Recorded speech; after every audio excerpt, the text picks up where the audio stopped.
What's up mga mananap? Sa video na ito tuturo ko sa inyo kung paano magtono ng karburador. Sobrang basic pero hindi alam ng karamihan. So dalawang adjacent sa karburador, no? Ang trabaho nito is siya ang nagmi-mix ng hangin tsaka ng gas. So yung adjacent ng karburador, isa sa hangin, which is ito na may spring, kinakamay ko lang yan, at isa sa gas na laging nasa side ng ating engine. So sa ating Kiwi Cafe Racer 152, ang gas is nasa ilalim yung screw. So gumamit tayo ng maliit na screw. At ang settings nan ay depende sa motor nyo. So ang motor ko, naka-open pipe na siya. Ang ginagamit kong settings sa gas mixture is 3 full turns.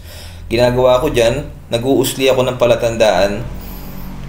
Higpitan ko muna ng maigpit na maigpit itong adjacent ng gas. And then, i-turn ko siya ng 360 ha. 360 hindi kalahati. So ginagawa ko, naglalagay akong palatandaan sa screw. Kailangan bumalik yun.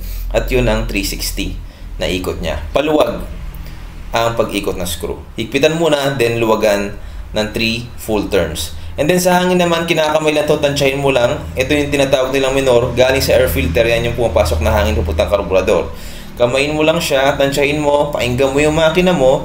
Kung sakto lang ba, hindi mataas, hindi mababa, pero sakto lang. Paano natin malalaman kung tama yung pagkatono ng karburador nyo? Sa pamamagitan lamang ng pag-spark plug reading. Tuturo ko rin yan sa susunod kong video. So sana, may natutunan kayo, ano? Hindi porket namamatay-matay yung motor nyo o baka wala sa tono is pupunta na agad kayo sa mga shop. Madali lang po mag-adjust ng karburador. Pag-aralan nyo yung standards, basahin nyo yung manual ng mga motor nyo, at pag-aralan nyo kung ano yung mga basic maintenance neto. Susunod na video, tuturo ko kung paano magbasa ng spark plug, kung sakto lang ba yung sunog neto or pangit. Maraming salamat, stay old school.